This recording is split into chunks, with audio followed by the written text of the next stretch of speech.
하나님의 말씀 마가복음 8장 27절에서 38절 말씀입니다. 마가복음 8장 27절에서 38절까지의 말씀입니다. 신약 67페이지에 있는 마가복음 8장 27절에서 38절까지 말씀입니다. 제가 받들어 봉독해 드리도록 하겠습니다. 예수와 제자들이 빌립보 가이사라 여러 마을로 나가실세 길에서 제자들에게 물어 이르시되 사람들이 나를 누구라고 하느냐? 제자들이 어찌하여 이르되 세례 요한이라고 하고 더러는 엘리야 더러는 선지자 중에 하나라 하나이다. 또 물으시되 너희는 나를 누구라 하느냐? 베드로가 대답하여 이르되 주는 그리스도이시다 하매 이에 자기의 일을 아무에게도 말하지 말라 경고하시고 인자가 많은 고난을 받고 장로들과 대제사장들과 서기관들에게 버림받아 죽임을 당하고 사흘 만에 살아나야 할 것을 비로소 그들에게 가르치시되 드러내놓고 이 말씀을 하시니 베드로가 예수를 붙들고 항변하매 예수께서 돌이키사 제자들을 보시며 베드로를 꾸짖어 이르시되 사탄아 내 뒤로 물러가라. 내가 하나님의 일을 생각하지 않고 도리어 사람의 일을 생각하는도다 하시고 무리와 제자들을 불러 이르시되 누구든지 나를 따라오려거든 자기를 부인하고 자기 십자가를 지고 나를 따를 것입니다. 누구든지 자기 목숨을 구원하고자 하면 잃을 것이요 누구든지 나와 복음을 위하여 자기 목숨을 잃으면 구원하리라. 사람이 만일 온 천하를 얻고도 자기 목숨을 잃으면 무엇이 유익하리? 사람이 무엇을 주고 자기 목숨과 바꾸겠느냐? 누구든지 음란하고 죄 많은 세대에 나와 내 말을 부끄러워하면 인자도 아버지 영광으로 거룩한 천사들과 함께 올 때에 그 사람을 부끄러워하리라. 아멘. 아멘. 할렐루야. 참 좋은 날입니다. 좋은 날입니다. 우리 옆에 계신 분께 이렇게 인사하겠습니다. 당신 참 아름답습니다. 주사님, 우리 성도님 참 아름답습니다. 자, 이렇게 인사 시작이요. 아니, 아름다운 걸 아름답다고 말씀하는데도 그렇게 맞습니다. 여러분은 참 아름답습니다. 최고로 이쁘게 하고 오셨죠? 주일날.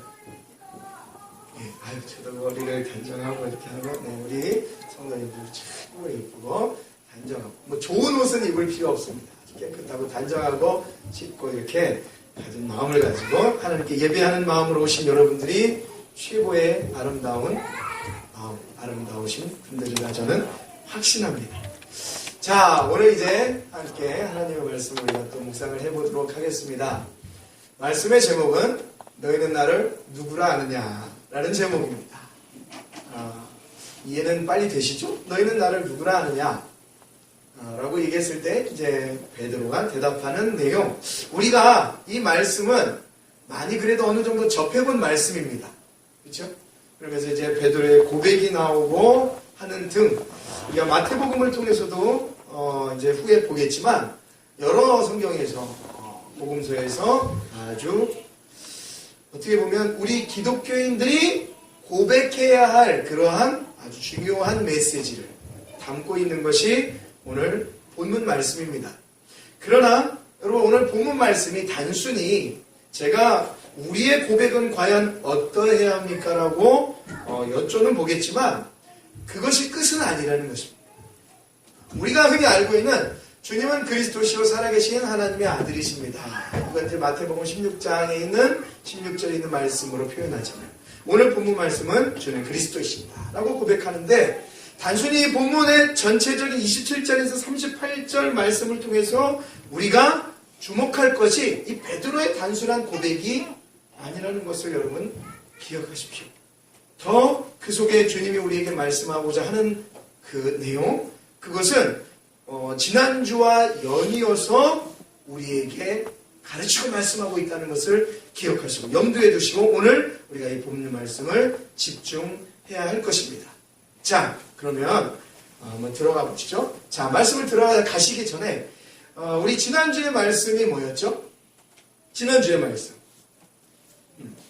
예수님께서 말씀이 여러분들 이어지기 때문에 말씀이 연이어 이어지기 때문에 지난주의 말씀의 의미를 알면서 이번 주에 주님께서 하시는 말씀, 베드로가 고백을 한 그 고백에 또 베드로가 좋은 고백만 한 거 아니죠. 이제 말씀을 보면 베드로의 어떠한 육신적인 생각도 있는데 그런 모든 것들을 이야기하고 예수님이 말씀하시면서 연이어 말씀하시면서 교회들에게, 성도들에게 하시고자 하는 깊은 의미와 뜻이 있습니다.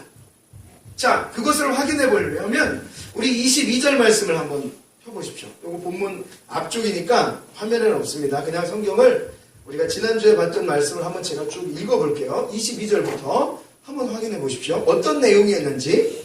베세다에 이르며 사람들이 맹인 한 사람을 데리고 예수께 나와 손 대시기를 구하거늘 예수께서 맹인의 손을 붙잡으시고 마을 밖으로 데리고 나가사 눈에 침을 뱉으시며 그에게 안수하시고 무엇이 보이느냐 물으니 맹인에게 다가와서 예수님께 다가와서 예수님이 그를 데리고 나가서 침을 뱉어서 이제 눈에다 대고 안수하시는 겁니다.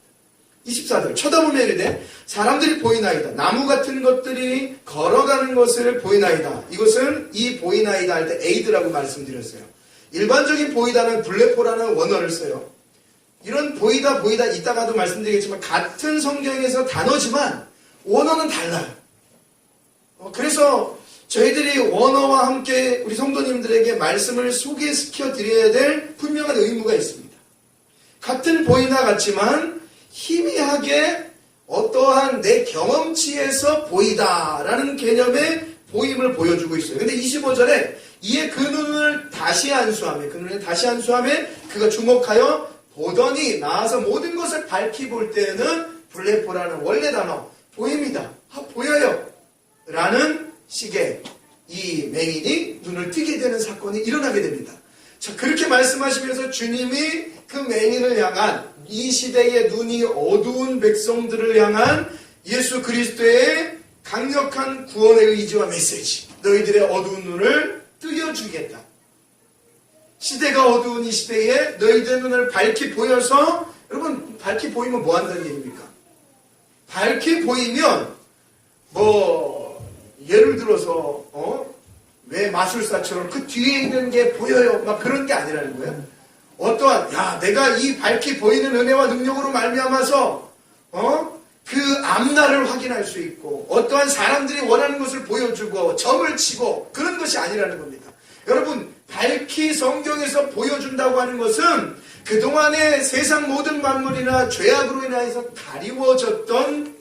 가리워졌던 진짜 진리, 하나님, 거룩하신 하나님, 그분을 통한 그리스도 예수의 구원을 온전하게 바라볼 수 있는 영적인 은혜와 눈을 주신다는 이야기. 여러분 성경에서 어떻게든 모든 사람들이 육신의 좋은 것들을 구하려고 하는 부분이 있지만 우리는 그거 다 버리셔야 합니다. 깨끗이 버리시고 성경이 우리에게 주목하고 있는 것은 자꾸 하나님의 은혜와 그리스도의 은혜와 능력을 우리들에게 가르치고 이야기하고 있습니다. 너희들이 가리웠던 모든 비늘을 벗겨버리고 온전히 주 하나님만 바라볼 수 있는 그러한 은혜를 우리 성도들에게, 내 백성들에게 주시겠다라고 얘기하는 거예요. 근데 그 과정이 어땠습니까? 예수님께서 안수를 하시고 희미한 게 보여요. 아직까지는 온전하지 않아요. 그리고 또 한 번 안수하셔서 온전하게 눈을 뜰 수 있도록 예수님께서 그 형태를 보이셨습니다.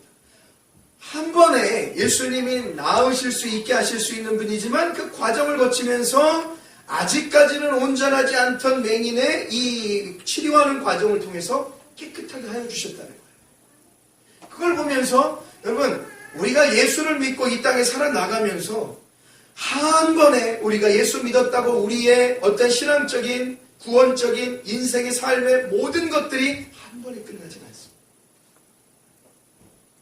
왜 옛말에 어른들 인생 끝까지 가봐야 알겠다고 얘기하는 그런 거 맞죠? 어떻게 될지 몰라요. 여러분 축구라는 게임도 그렇잖아요. 스포츠라는 게임이 그래요. 저는 야구를 참 좋아합니다. 야구를 굉장히 좋아해서 때로는 성경보다 야구보다 성경보다 그럴 때도 있어요. 그만큼 좋아합니다. 밥 먹다 야구보다 라면 먹으면 하여튼 뭐하다 야구보다. 그런데 여러분들 이 야구라는 것이 어디까지 가죠? 후에 말까지 가잖아요. 축구라는 것도요, 전반 45, 후반 45, 이 긴 시간이란 말이에요. 여러분, 게임이 끝나기 전까지는 몰라요. 그래서 야구에서도 이제 야구는 언제부터 시작이라고요? 네? 야구를 싫어하십니까? 재밌네. 야구는 9회 말, 투아웃부터. 그 마지막 아웃 하나를 남겨놓고부터가 야구의 게임의 시작이에요. 왜? 10대 0으로 지고 있어도 그 마지막 아웃 카운트 하나 때문에 그걸 남겨놓고 11대 10으로 이길 수도 있는 거예요. 그래서 어떤 목사님은요, 그 야구를 가지고 설교를 하시더라고요. 마치 인생은 야구 같습니다. 신앙은 야구 같습니다. 어떻게 보면 우리나라 초기 기독교인이 이 땅에 들어오면서, 이 조선 땅에 들어오면서 그러한 야구의 문화도 이제 서구 문화로 들어오면서 그런 목적이 조금 있었던 거네. 지금은 많이 이제 바뀌었지만 이 야구를 통해서 참 배울 게 많이 있다는 것을 스포츠를 통해서. 무조건 스포츠라고 나쁜 건 아니죠. 끝까지 지는 것 같지만 마지막에 뒤엎을 수 있는 게 야구다. 뭐 그러한 것처럼 인생도 마찬가지예요. 내가 예수 그리스도로서 어쩌면 장으로 눈이 안 보이는 맹인으로 살아가는 그러한 사람이었을지 모르지만 결론적으로 예수를 만남으로 그 과정은 있었죠. 보이지 않습니다. 아직은 희미합니다. 그러나 우리는 예수를 만난 이상 그 예수로 인하여서 포기하지 않으시는 예수, 그분으로 인하여서 우리의 눈이 어떻게 됩니까? 밝히고 해야 돼요. 오늘 본문 말씀도 그대로 이어진다는 말씀입니다. 밝히 보지 못하고 어두워 있는 자들이, 눈이 보이지 않는 자들이, 영적인 눈으로 흐려진 자들이 비단 이 맹인이었을 뿐이냐? 아니라는 것입니다. 제자들도 마찬가지였고 당시의 모든 사람들도 마찬가지였고, 여러분 그 모든 사람들 중에 구원받은, 하나님 앞에 부름받은 사람들 중에 그래도 손꼽자면 예수님의 가장 주변에 있던 제자들 아닙니까? 근데 그 제자들마저도 여전히 영적인 맹인에 있는 것을 오늘 이 본문 말씀을 통해서 확인해 볼 수 있습니다.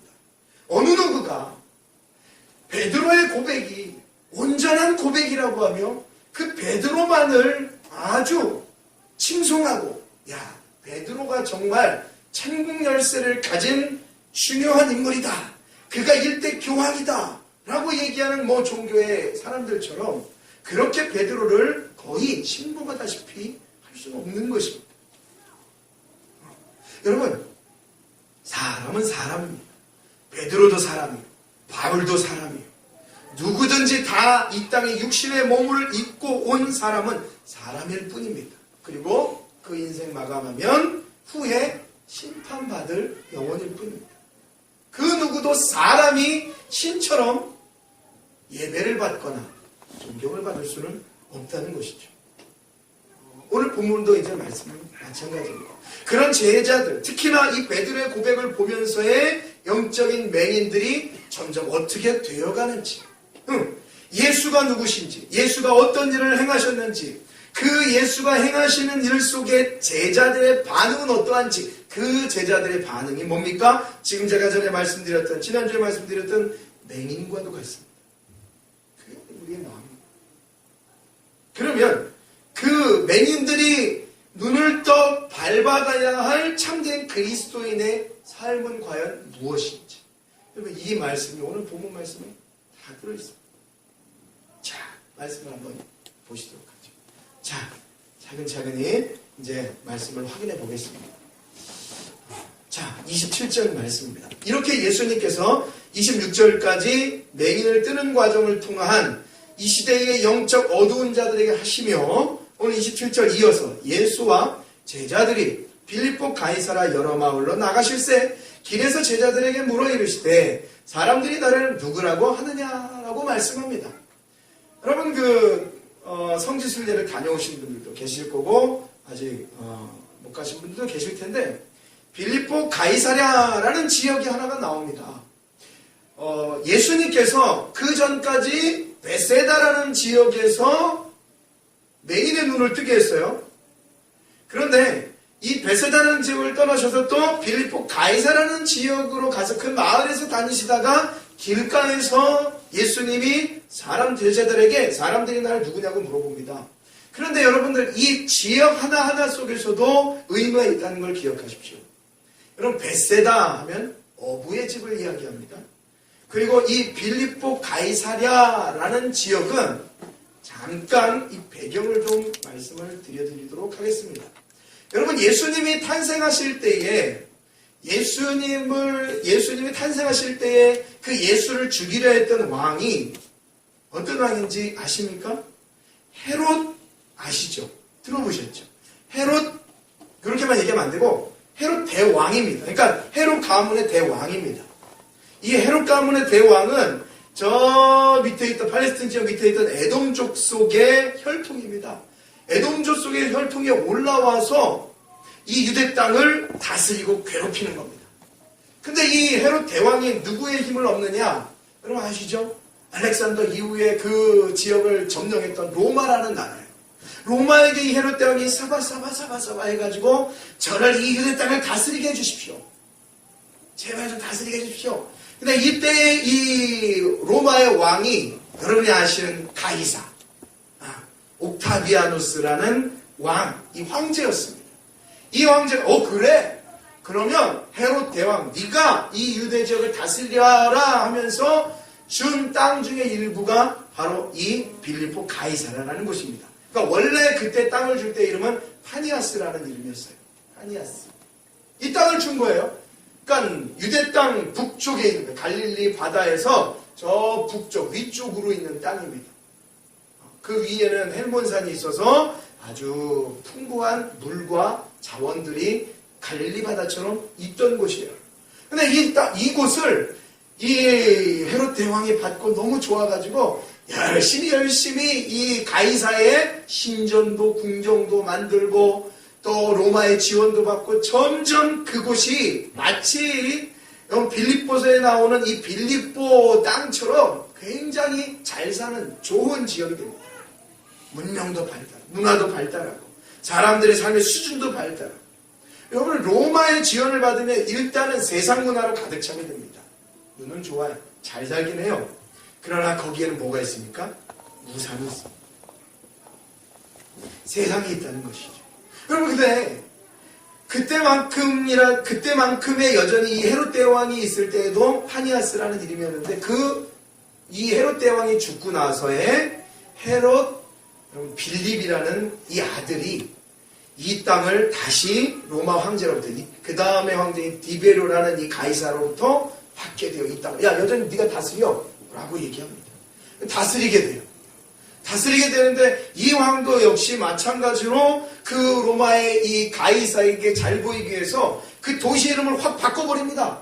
그 로마의 문화의 찬란한 도시, 아주 그냥 번쩍번쩍하는 도시를 받은 이 헤롯 빌립이라는 사람이 제가 이 도시 이름을 가이사라고 바꾸겠습니다. 그래서 이 도시가 가이사가 됩니다. 그런데 여러분 해안에 가이사라는 지역이 또 있어요. 그래서 거기다가 자기 이름을 넣어가지고 가이사 빌립보 가이사라는 지역이 탄생을 하게 됩니다. 아주 사람들의 문화적인 혜택이 많고 로마의 배경을 깔고 있기 때문에 여러분 우상이 난무하고 잘 살긴 하지만 사람들의 눈이 휘둥그레질 수 있는 그러한 도시가 여러분 빌립보 가이사라는 지역이에요. 예수님이 이 빌립보 가이사라는 지역에 가신 거예요. 여기서 물어보시는 거예요. 그러니까 이 배경을 아시겠죠? 이 지역이 얼마나 잘 살고 있는 지역인지 이런 지역인지 이방인들도 있고 유대인들도 섞여 살지만 많은 사람들이 하여튼 쾌락을 누리면서 살 수 있는 그런 지역이더라. 거기서 예수님이 물어본 거랍니다. 제자들이. 사람들이 나를 누구로 아느냐? 라고 물어봤어요. 그런데 그 주변에 있는 모든 사람들이 그 예수 그리스도, 우리 예수님을 알았을 때의 그 알았던 내용이 뭐냐면 28장에 말씀하고 있어요. 이렇게 말씀합니다. 보십시오. 제자들이 여쭤와 이르되 세례 요한이라. 여러분 사람들이 예수를 봤을 때에 세례 요한이라고 얘기합니다. 오해하는 거죠. 누가 저를 보고 블랙잭 닮았네 이러면은 기분이 나쁘죠. 영화배우 닮았네 까지는 좋은데 하여튼 뭐 닮았대요. 예. 여기 연예인 닮으신 분들 많아요. 예, 많죠. 많아요. 한지민도 있고. 자, 하여튼 여러분 예, 닮았어요. 근데 여러분 정체성은 내가 나 아닙니까? 내가 내가 가장 중요한 거죠. 물론 나보다 훨씬 더 월등한 사람 닮았다 그러면 기분은 좋겠지만 그 문제가 아니죠. 지금 하나님의 아들 그리스도가 예수가 이 땅에 오셔서 구원사역을 펼치시는데 사람들이 여러분 세례요한이 누굽니까? 마가복음을 통해 초기에 우리 봤잖아요. 세례요한이 누구예요? 그 예수 그리스도가 오심을 알리는 선견자였단 말이에요. 근데 그라고 얘기하는 거예요. 예수를. 참 사람들의 눈이 이제 더 이상 다른 거 안 하고 시간이 없으니까. 그리고 더 덜어는 엘리야라고 얘기해요. 구약시대에 여러분들 아주 이름난 선지자 중에 한 명이 엘리야죠. 엘리야. 이상 18장에 나오는 갈멜산상에서 승리를 거둔 엘리야라고. 위대한 인물은 맞다 이거죠. 여러분 예수가 위대한 인물은 맞습니다. 세례 요한이라고도 했지만 세례 요한도 당시에 엄청나게 영향력을 끼쳤고 그의 모든 제자들이 예수님께로 간 거죠. 그러니까 많은 제자들을 거느린 것도 맞아요. 그리고 더러는 선지자 중에 하나예요. 마태복음에 보면은 어떤 사람은 예레미야다라고까지 이야기를 합니다. 많은 사람들이 예수를 봤다는 얘기예요. 그렇죠? 예수는 봤다는 얘기. 그러니까 얘기하는 거예요. 예수가 누구냐고 얘기했을 때에 사람들이 그 본 예수 보러 세례 요한이라고 얘기합니다. 엘리야라고 얘기합니다. 여러분 지어서 말씀을 맥락을 이어서 우리가 봐야 된다. 보긴 보는데요. 그렇죠? 그 예수라는 분이 사실 누구예요? 하나님의 아들이시라는 거예요. 근데 그분이 이 땅에 육신으로 있다 보니까는 모든 사람들이 영적인 뭐가 된 거예요? 맹인이 되었다니까요. 모르는 거예요. 그래서 여러분들 그 전에 베스다에서 예수님 얘기하신 거라니까요. 맹인의 눈을 맹인이 있고 그 맹인의 눈을 누가 뜨여주었는지 그 영적인 맹인에 대한 부분을 먼저 말씀하신 거예요. 근데 맹인이 그러잖아요. 예수님이 첫 번째 안수하시고 기도하셨을 때에 뭐가 다니긴 다닙니다. 막대기 같은 게 다니긴 다닙니다. 근데 뭔지는 확실하게 모르겠습니다. 경험치라는 거예요. 에이드. 마찬가지예요. 사람들이 지금 예수를 경험을 했어요. 그렇죠? 경험을 했고 예수님이 죽은 자도 살리고 어쩌고저쩌고 눈먼자, 귀머거리 하여튼 심지어 병 걸린 자, 각색 모든 하여튼 예수님께 찾아와서 고침받지 못한 사람들이 없다라는 것을 확인했다는 겁니다. 봤다는 거예요. 그들도 다 확인했어요. 우리가 조금 더 가까이 보면 7병 이하의 기적이 이방인들이고 5병 이하의 기적이 유대인들이신데 그 모든 사람들이 예수께서 역사와 기적을 베푸시는 것을 봤다는 얘기예요. 아하, 경험했어요. 경험을 해가지고 그분이 누군지는 어떠한 일을 펼치는지는 알지만 여러분 아직까지는 뭐예요? 아직까지는 지난주 말씀처럼 흐린 거예요. 막대기만 다니고 이 연결을 잘 지어서 이해를 하십니다. 아직은 막대기만 다니고 있고 완전히 그 예수가 진짜 그리스도이신지를 발견치 못하는 게 현재 사람들의 영적인 상태의 모습인 거예요. 자, 그러니까 그 주변에 여러분들 예수께서 기적을 일으키신다고 쫓아다니는 모든 사람들의 영적인 형태가 뭔지를 아시겠죠? 여전히 그 주님이 하나님의 아들로 고백되어지고 있지 않다. 자, 그렇게 알았어요. 사람들이 그렇다는 걸 알았습니다. 사람들이 그 정도로 예수를 본다는 것을 알았습니다. 근데 29절 보십시오. 그러면 좋다. 사람들은 그렇다 이거죠. 그러면 또 물으시되 29절. 너희는 나를 누구로 하겠느냐? 라는 거예요. 지금 내 기적과 이적을 보고 쫓아다닌 많은 그런 아는 사람들은 그 정도로 알고 있지만 선지자로 알고 있지만 지금 내 옆에 따라다니던 너희들은 나를 누구로냐고 얘기했을 때 여러분들 유명한 베드로가 나오게 되죠. 이때 베드로가 나오게 됩니다. 그래서 베드로가 얘기합니다. 자, 보십시오. 또 물으시되 너희는 나를 누구라 하느냐? 베드로가 대답하여 이르되 주는 그리스도이십니다 라는 엄청난 고백을 하게 되어집니다. 여러분 아시다시피 그리스도라는 단어가 구약에는 메시아라는 단어입니다. 그리고 이 메시아라는 단어, 이 그리스도라는 단어는 기름을 붓다라는 의미를 가지고 있고 특별히 구약의 구원자라는 의미를 가지고 있습니다. 구원자이십니다. 주님이 나의 구원자이십니다. 유일한 이러한 의미를 이 그리스도라는 단어 속에 포함되어 있습니다. 그러니까 베드로가 얼마나 이 고백을 잘하는 거예요. 또 마태복음 16장을 통해서 우리가 확인해 보면 주는 그리스도이십니다. 살아계신 하나님의 아들이십니다. 라고 고백을 한다는 말입니다. 엄청나게 귀중하고 중요한 고백을 이 베드로가 예수님께 해냅니다. 마태복음에 가면 그 베드로의 고백 속에 담긴 예수님의 말씀도 있어요. 근데 오늘은 그 말씀을 보진 않겠습니다. 바요나 시몬아 내가 복이 있도다 하면서 가르쳐주는 그 메시지는 지금 마가복음에서 가르치고 있지 않기 때문에 별도로 나중에 한번 나누기로 하고요. 오늘 그리스도이십니다. 살아계신 하나님입니다. 아들입니다. 라고까지 한 상황에서 이 정도만 연이어서 보고 그 다음 말씀을 확인해 보고자 하는 거예요. 그런데 여러분 보십시오. 베드로도 또 역시 그의 상태, 그의 영적인 상태, 그의 마음, 주는 그리스도라고 말씀하고 이야기를 했지만 그가 결코 온전히 블레포, 주님을 바라보아서 한 이야기가 아님을 알게 돼요. 왜 그런지 한번 눈으로 확인을 해보십시오. 자, 29절부터 연이어서 볼게요. 보십시오. 또 물으시되 너희는 나를 누구라 하느냐? 베드로가 대답하여 이르되 주는 그리스도이시니다 하며 아주 이 고백을 딱 하니까 30절에 이에 자기의 일을 아무에게도 말하지 말고 경고하셨다라고 이야기합니다. 주는 그리스도이십니다 라고 구원자이십니다 라고 얘기했는데 예수님께서는 아무에게도 말하지 말라고 경고를 하십니다. 근데 여러분 원어를 보시면 아무에게도 말하지 말라 경고라고 나오는데 이 경고라는 단어가 사실은 꾸짖다라는 단어가 더 가깝습니다. 그래서 에피티마오라는 단어를 써요. 여러분 에피티마오라는 단어를 쓰는데 32절에 하반절에 보면 항변하되라고 나오죠. 그리고 33절에 중반절에 베드로를 꾸짖어라고 나오죠. 단어 다들 다르죠. 항변함에 꾸짖어 다 다르죠. 경고 오늘 30절 하반절에 경고 다 다르죠. 근데 원어는 다 같습니다. 에피티마오라는 단어를 다 씁니다.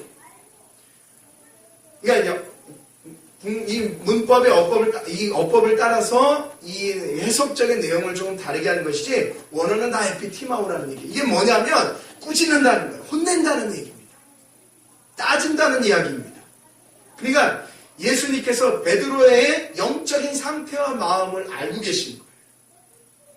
그렇게 고백한 것이 온전하지 않다는 것을 여전히 세상에 있는 사람들도 흐릿흐릿하게 나를 보고 있고 제자들인 이 대표의 베드로까지도 예수 그리스도를 흐릿하게 바라보고 있다는 거예요.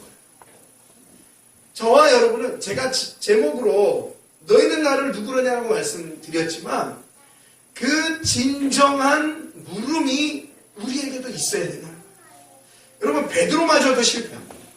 33절 보십시오. 33절 예수께서 돌이키사 제자들을 보시고 베드로를 꾸짖어 이르시되 32절까지 봐야죠. 30절, 31절 보십시오. 인자가 30절부터 봅시다. 이에 자기의 일을 아무에게도 말하지 말라 경고하신 다음에 예수님께서 하실 일을 말씀합니다. 인자가 많은 고난을 받고 장로들과 대제사장들과 서기관들에게 버림받아 죽임을 당하고 사흘 만에 살아나야 할 것을 비로소 그들에게 가르치시되 드러내놓고 이 말씀을 하시니까지예요. 그죠? 예수님의 마음이었습니다. 예수님의 진짜 목적이었습니다. 예수님께서 이 땅에 오셔서 하시고자 하는 일이 바로 이거였습니다. 예수는 누구신가? 베드로가 얘기했어요. 주는 그리스도십니다. 예수가 하실 일이 무엇이었는가? 그리스도의 자격으로서 하실 일이 무엇이었는가? 바로 많은 고난을 받고 대제사장들과 서기관들에게 버림받고 죽임을 당하고 사흘 만에 살아날 것이 바로 예수 그리스도의 참 목적이었다는 것입니다. 이걸 우리가 블레포하셔야 된다는 거예요. 완벽하게 바라보아야 된다는 거예요. 눈이 굉장히 나쁘셔도 그에 맞는 안경을 딱 꼈을 때 얼마나 세상이 잘 보입니까? 바깥이 얼마나 잘 보여요. 깨끗하게. 들어보니까 막 눈이 안경을 쓰고 싶어서 눈이 나빠지시는 분들, 눈이 나빠지시려고 했던 분들도 계시다고 하는데 저도 사실 그랬습니다. 저도 안경이 좋아서 한때는 그랬습니다. 그런데 아이고 써보니까 이게 운전할 때도 불편하고 힘들더라고요. 썼다 뺐다 왜 그렇죠? 그럼 이제 안경을 끼워야 되는 분들한테는 그 안경이 얼마나 중요한지요. 안경을 벗어보십시오. 에이드가 되는 거예요. 그렇죠? 에이드가. 아이고 이게 누가 있긴 한데 안경을 딱 껴버리면 딱 보이면 와 블랙포 다 보이는 거예요. 깨끗하게. 뭔지 누군지 다 보이는 거예요. 근데 베드로에게도 제자들까지도 그런 개념이 없었어요. 자기가 모시는 예수까지. 그러니까 이렇게 얘기해요. 32절. 예수님이 31절을 통해서 예수님께서 해야 할 일을 말씀하니까 32절에 드러내놓고 이 말씀을 하시니 베드로가 예수를 붙들고 항변한다는 거예요. 여러분 베드로가 예수를 붙들고 항변한다는 얘기가 뭐예요? 에피티마오를 써서 베드로가 예수를 꾸짖는 거예요. 조금 더 심하게 말하면 따지고 들어가는 거예요. 왜죠? 베드로에게는 목적이 있었습니다. 제자들에게는 목적이 있었습니다. 여전히 그들에게는 희미합니다. 그 예수가. 우리가 이 땅에 살면서 여러분들 우리도 그 예수를 희미할 때가 있습니다. 보이지 않을 때가 있습니다. 아니 보지 않으려고 할 때도 있을지 모르겠습니다.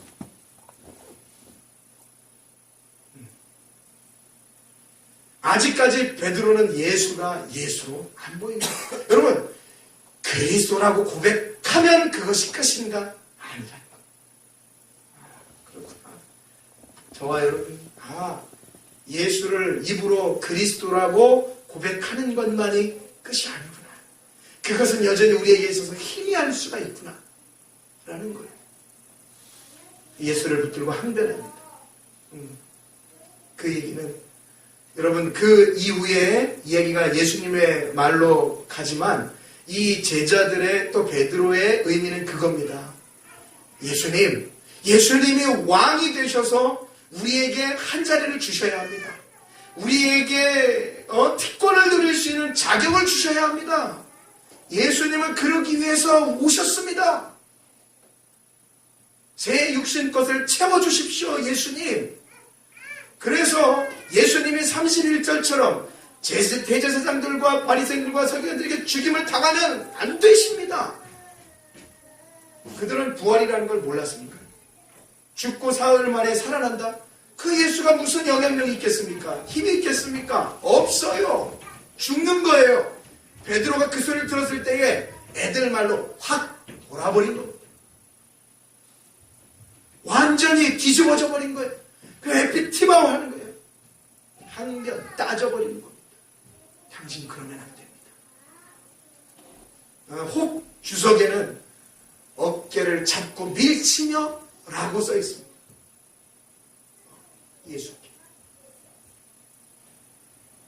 여러분 우리도 마찬가지입니다. 그렇죠? 우리도 마찬가지고 교회로서 살아가는 하나님의 백성으로 살아가는 하나님의 백성들이 때로는 하나님을 예수를 예수로 그분은 여전히 존재하시지만 우리가 그렇게 하지 못할 때가 너무나도 많이 있습니다. 차라리 주님 나는 죄인입니다. 나는 부족합니다. 내 인생 모든 것이 주께 있습니다. 라는 그 고백이 오히려 더 낫다는 것이죠. 네, 그렇지 않습니다. 얻으려고 해요. 뭔가 자기의 꿍꿍이가 있어요? 욕심이 있습니다. 자, 33절에 보십시오. 예수께서 돌이켜서 제자들을 보시고 베드로를 꾸짖죠. 예수님하고 제자들하고 지금 한판 계속 붙고 있는 거예요. 계속 에피티만 하는 거예요. 이봐서 예수님도 야 이러더라 그러고 있는 거예요. 지금 한판.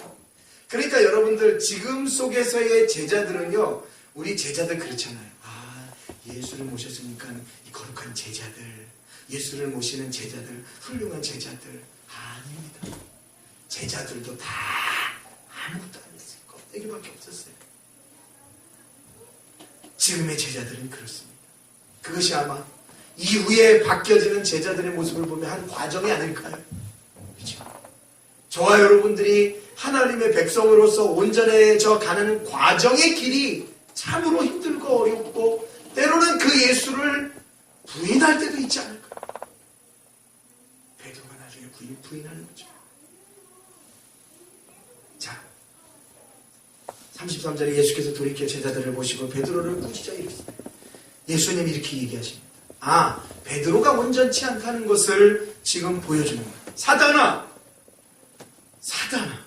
내 뒤로. 그러니까 항변하는 안 됩니다 예수님이라고 하는 그 베드로를 향해서 야 네가 나를 생각해 주는구나. 죽은다고 하니까는 죽지 말라고 하는 네가 참 고맙구나가 아니었어요. 오히려 예수께서 사단아 내 뒤로 물러가라. 내가 하나님의 일을 생각하지 아니하고 도리어 사람의 일을 생각하는구나. 여러분 제가 수요일날 한번 그 설교를 하면서 말씀을 드린 적이 있죠. 진짜 하나님의 일이 무엇이고 선한 일이 무엇인가 생각했을 때에 세상이 말하는 선한 일이 아니라는 거예요. 그건 우리가 기독교인으로서 지켜야 될 도덕적인 일일지는 몰라도 진짜 하나님이 원하시는 일들은 무엇이었냐면 바로 예수께서 우리를 위하여 죽으시는 거였어요. 그러니까 우리가 그 예수의 사람들이라고 한다면 우리도 그 예수를 따라서 남을 위해 희생하는 것이 바로 우리의 길이라는 것입니다. 어렵습니다. 힘듭니다. 남을 위해 우리가 희생한다는 것. 여러분 그 기독교라는 이 진리의 종교는 사랑의 종교라고도 이야기하고 여러 말이 있습니다. 그러나 그 가운데 하나의 또 이름을 들자면 바로 희생의 종교입니다. 기독교인들이라고 다 모여요. 예수 믿는 사람들이 다 교회에 모여요. 그 모든 모인 사람들이 다 같은 마음을 품고 같은 사랑과 나눔을 하지 못해요. 맞춰가는 거죠. 티격태격도 하게 되고 싸움도 일어나고 이런저런 일도 일어나요. 교회가 왜 싸워요? 여러분 교회 그런 사람들이 다 모여서 그룹을 이루기 때문에 싸움도 납니다. 에이 교회 그러니까는 다시는 안 다녀. 자기 손해입니다. 왜 그걸 보이느냐? 왜 과정이라는 것을 우리는 알아야 합니다. 인생도 마찬가지죠. 처음부터 잘해내니까 아니요. 살다가 보면 넘어지고 척 빠질 때도 있습니다. 그렇다고 거기서 끝내버리면 끝나는 것이죠. 그러나 그 과정이 어쩌면 일어설 수 있는 계기가 될 수도 있습니다. 오히려 밑거름이 될 수 있습니다. 제자들이 그랬어요. 예수님 사탄아 내 뒤로 물러가라. 내가 하나님의 일을 하나님의 일이 뭡니까? 예수가 대제사장들을 통해 죽임을 당하는 게 하나님의 일이죠. 그게 진짜 하나님이 원하시는 일이라고 얘기합니다. 근데 여러분들 그게 끝일까요? 예수께서 그들을 위하여 죽으시는 게 진짜 하나님의 일로 끝날까요? 아니었다는 겁니다. 그럼 빌립보서 2장 8절에서 9절 말씀 한번 보십시오. 하나님의 방법과 세상의 방법이 그래서 다르다는 겁니다. 세상의 방법은 좋은 게 좋은 거라는 거예요. 그런데 하나님의 방법은 나쁜 게 좋은 거라는 거예요. 사람의 모양으로 나타나서 자기를 낮추시고 죽기까지 복종하셨으니 죽으셨던 주님이 그러나 오늘 본문 말씀처럼 죽는 것 장로들과 대제사장과 서기관들에게 버림받아 죽임을 당하는 것 그렇게 죽임을 당하는 것 그렇게 죽기까지 복종하셨다는 것 그것이 바로 예수의 뜻이 그 십자가의 죽으셨죠. 그런데 구절을 보십시오. 이러므로 하나님이 그를 지극히 높여버리십니다. 아하 그것이 바로 하나님의 방법이야. 너를 위해서 죽으셨더니 그분을 살리시어 그분을 지극히 높이시어 모든 이름 위에 뛰어난 이름으로 예수를 다시 서게 하셨다는 겁니다. 그게 하나님의 능력, 하나님의 방법이었다. 그러니까 예수님이 왜 그러셨습니까? 오리를 가자면 십리를 가고 속옷을 달라면 겉옷을 주고 왼뺨을 떼면 오른뺨도 때리고 마저 그냥 끝? 아니란 말입니다. 그 이후에 반대로 하나님이 우리에게 부어주시는 그 은혜와 능력, 그게 바로 하나님의 선한 방법이라는 거. 다르죠? 세상하고. 맞습니다. 34절이요. 무리와 제자들을 불러내시되. 자, 이제 예수님께서 진짜 말씀하시는 거예요. 지금까지의 여전한 베드로와 제자들의 에이드, 희미한 막대기가 보입니다. 지난주간에 연이었어요. 여전히 맹인 같은 제자들, 사람들. 예수님께서 그들을 꾸짖으시고 그들을 점점 만들어 가시는 과정 속에 예수님이 진짜 얘기합니다. 야, 참 그리스도인들이 어떤 삶인 줄 아느냐? 보십시오. 34절. 무리와 제자들을 불러 이르시되. 여기 주목하세요. 여러분, 글 하나하나를 다 주목하셔야 돼요. 예수님이 제자들만 부르신 것도 아니에요. 그죠? 무리를 부르셨단 말이에요. 무리는 누구를 상징해요? 이방인들을 상징하는 거예요. 제자들은요. 제자들은 대부분 유대인들로 만들어진다. 예수님은 누구든지 예수님의 구원, 예수님의 택함의 논리 속에서는 창세전부터 그분이 어떠한 구분 없이 택한 백성을 이야기하는 것이지 유대인이고 이방인이니까 아니다는 그게 아니라는 거예요. 그러니까 예수님은 공평하게 다 부르신 거예요. 공평하게 오병이어와 칠병이어를 베푸십니다. 우리와 제자들을 다 부르세요. 그리고 이렇게 말씀하세요. 자, 이제는 조금 더 희미한 그치 마른 막대기 같은 것들이 점점 선명해져 가야 되는 거예요. 누구든지 나를 따라오려거든 자기를 부인하고 자기 십자가를 지는 거예요. 아, 예수를 따르기 위한 방법이에요. 자기를 부인하는 거예요. 아, 나는 아닙니다. 나는 아니에요. 내 힘과 내 능력과 내 노력과 어떠한 내 권세로는 절대 하나님 나라에 들어갈 수 있는 존재가 아님을 부인하는 거예요. 그리고 자기 십자가를 지라는 거예요. 여기 오해하지 마세요. 제가 사역을 하면서도 마찬가지고 많은 분들이 자기 십자가를 지라니까 이런 분들이 계세요. 여러분 본인이 일을 하다가 많은 어려운 일들을 겪어내요. 어떠한 일들을 겪어내요. 그리고 힘든 일이 생겨요. 그게 십자가인 줄 아시는 분들이 계세요. 그렇죠? 어떤 문제가 생겨요. 내 일에서, 가정에서, 삶에서 어떤 문제가 생겨요. 그러면 아이고 어떤 분들은 어떤 나이 척하신 그 어른들은 그게 네 십자가인 걸 어떻게 져야지 라고 얘기를 해요. 아닙니다, 여러분. 그거는 십자가가 아닙니다. 여기서 지금 주님이 말씀하시는 십자가는 자기는 아니고 그 십자가의 구속주이신 예수 그리스도를 붙잡고 나가라는 얘기예요. 네의 잘못이 너로 하여금 지은 잘못이 네 십자가가 아니라는 얘기예요. 십자가의 죽음과 구원을 그렇게 내 삶의 문제와 바꾸시면 안 됩니다. 그러니까 우리는 부인하되 우리가 부인되어지고 오직 십자가로만이 나를 구원하실 수 있는 그 예수 그리스도의 죽음과 그 부활의 아름다운 십자가 그거 지시라. 오늘도 예수를 지시라. 오늘도 그 십자가를 우리가 지시라는 거예요.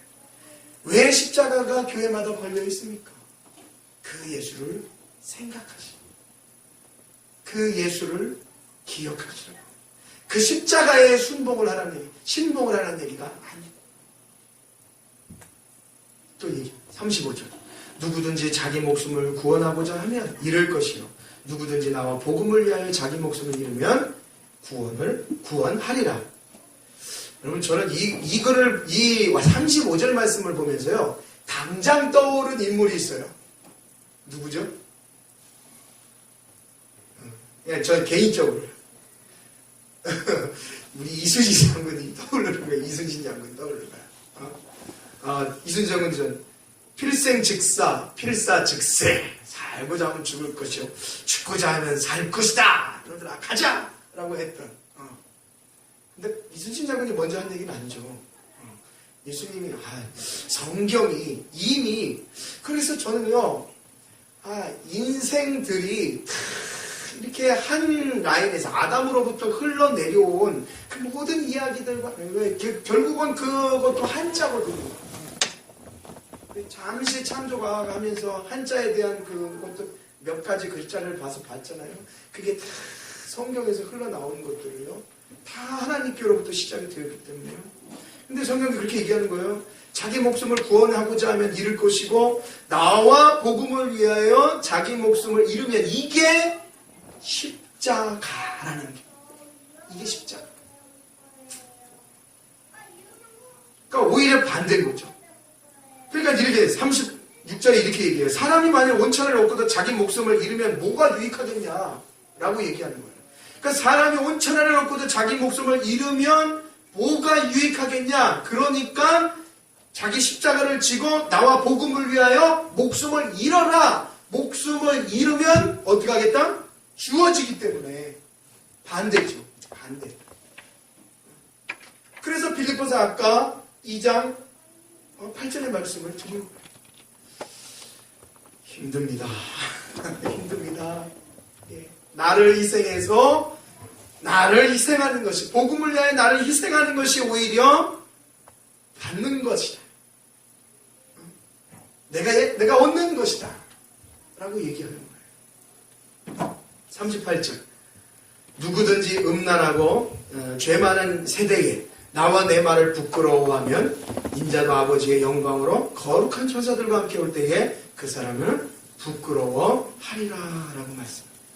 여러분 이 말씀은 배경을 이해하셔야 되죠. 자, 이 배경이 지금 어디입니까? 빌립보 가이사라라는 지방이에요. 이 가이사라라는 지방은 문화적으로 너무 살기 좋지만 세상적인 문화입니다. 그리고 이방 우상인들이 판치는 곳입니다. 즉 누구든지 음란하고 죄 많은 세대라는 것은 무슨 얘기냐? 하나님을 버리고 떠나는 자들을 이야기해요. 하나님을 버리고 떠난다는 것이 여러분 최고의 죄입니다.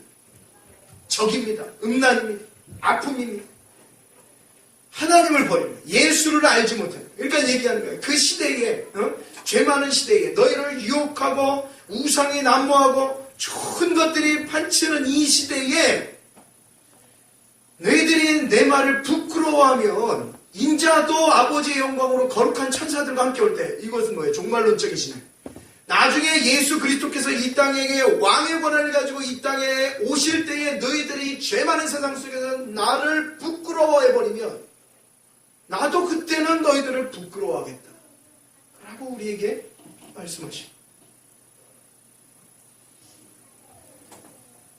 이걸 우리는 단순하게 이제 이렇게 얘기하죠. 여러분, 우리, 저는 근데 그것도 하나의 훈련인 것 같아요. 우리가 식사할 때도 우리가 아주 당당하게 기도하면서 어딜 가서도 그 무리 속에서도 내가 그리스도인이라는 것을 부끄러워하지 않냐고 밝히는 것도 굉장히 중요한 것 같고요. 로마서 1장 16절 말씀 한번 보여주십시오.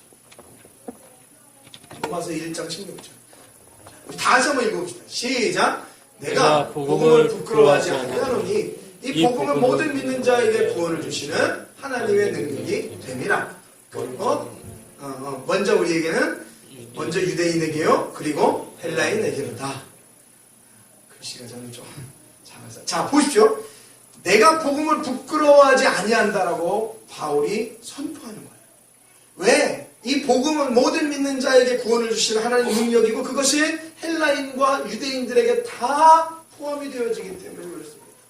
바울이 예수를 믿고 예수에게 받은 사역을 감당하면서 부끄러움이 그에게는 전혀 없었다는 얘기예요. 혹 있을지라도 그거와 싸운 것입니다. 우리가 이 땅에서 그리스도인으로서 살아갑니다. 저도 이렇게 듣고자 하면 많은 분들이 주의를 지키고 신앙을 위해서 때로는 포기하는 그런 아름다운 모습들도 확인해 나가면서 함께 우리 성도들과 나누고 있습니다. 맞습니다. 여러분 끝까지 우리 학생들도 마찬가지. 이 땅에 살면서 저는 학창 시절에 참 그런 걸 많이 느꼈어요. 이렇게 막 기도하고 먹으면 그래서 머리도 한대 빡! 뭐하냐? 그래서 한대 빡! 그래서 심지어 이제 선생님한테까지 그렇게 이제 때로는 이렇게 이제 당한 이렇게 욕을 먹으면서까지도 내가 그리스도인이라는 거. 여러분 작게죠. 그건 작게죠. 어느 곳이든지 어느 상황이든지 세상 그러니까 이거예요. 세상에 가이사 빌립보라는 세상을 대표하는 곳 속에서도 우리가 예수 믿는 자라는 것을 절대 부끄러워하지 않는 것입니다. 사랑하는 저와 여러분, 내가 오늘도 그리스도인으로 살아간다는 것이 어쩌면 세상이 우리를 부끄럽게 만든다는 거예요. 뭐 기업은 점수도 깎고 교회 다녀 점수도 깎고 별 소리를 다 하면서 그렇게 핍박이 다해질지도 모른다는 겁니다. 그러나 여러분들 참고 견디고 끝까지 우리의 구원의 십자가이신 예수를 진다면 나중에 천사들과 함께 올 때에 오신다 하잖아요. 주님이 오신다 하잖아요. 그때에 그 사람을 나는 그렇게 견딘 자, 네가 나를 부끄러워하지 않으면 나도 너를 부끄러워하지 않겠다라는 영광의 만남이 있다라는 거예요. 자, 여기까지 해주세요. 즉 오늘 이제 8장 마지막 끝났습니다. 굉장히 27절부터 38절의 많은 양을 우리가 끝냈어요. 그러니까 중점은 그겁니다.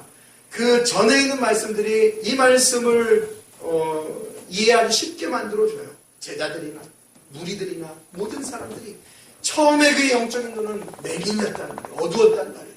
그런데 점점 보여가는 거예요. 한 절만 더 보고 우리 마칩시다. 사도행전 3장 20절, 21절이에요. 자, 그렇게 막대기가 보였던 정도의 이 조금 벗어났던 이 베드로의 수준이 점점 가면서 어떻게 블레포 보여지게 됩니다. 또 주께서 너희를 위해 베드로가 고백하는 거예요. 주께서 너희를 위하여 예정하신 그리스도 곧 예수를 보내시리니 하나님이 영원전부터 거룩한 선지자들의 입을 통하여 말씀하신 바 만물을 회복하실 때까지는 하늘이 마땅히 그를 받아두리라 라고 말씀하는 거예요. 예수가 어떤 분이고 지금 너희들이 죽은 그 예수가 하늘에서 기다리고 계시다는. 그리고 4장 10절에서 12절 예수에 대해서 지금 베드로가 담대하게 블레포하시는 거예요. 너희가 모든 이스라엘 백성들을 알라. 너희가 십자가에 못 박고 하나님이 죽은 자 가운데서 살리신 나사렛 예수 그리스도의 이름으로 이 사람이 건강하게 되어 너희 앞에 섰느니라. 이 예수는 너희 건축가들의 버린 돌로서 진 모퉁이의 머릿돌이 되었느니라. 수요일날 들으신 분은 반가운 글씨가 나왔죠. 모퉁이돌 그리고 머릿돌. 다른 이로서는 구원을 받을 수 없나니 천하 사람 중에 구원받을 만한 다른 이름을 우리에게 주신 일이 없음이니라 하였더라. 베드로가 얘기하고 고백합니다. 확실히 저 말씀을 보는 베드로는 어떨까요? 블레포 확실하죠. 완벽하죠. 여러분 저와 여러분들이 저기까지 가는 이 믿음의 여정을 오늘도 내일도 하셔야 합니다. 하실 수 있으시겠죠? 네, 옆에 분에게 이 믿음의 여정의 싸움을 끝까지 갑시다. 자, 인사하십시오. 끝까지 갑시다. 자, 시작. 끝까지 갑시다. 끝까지 가십시오. 더불어 같이 가십시오. 끝까지 같이. 주님께서 분명히 저와 여러분들을 택하셨고, 맹인이 어떻게 혼자 할 수 있어요? 아무것도 못하잖아요. 그 맹인을 사람들이 끌고 와요. 그 주님을 만나게 돼요. 그 주님이 몇 번을 걸쳐서 그 맹인의 눈을 블레포 뜨게 해준다는 거예요. 이 아름다운 영적인 눈을 떠 그분의 구원의 번속으로 들어올 수 있다. 사랑하는 하나님은 저와 여러분들을 오늘도 함께 하시고 붙드시고 인도하시고 또 이 한 주간을 살아나가실 때 결코 여러분 혼자만을 내버려 두시지 않을 것입니다. 아멘. 다 같이 일어나시죠.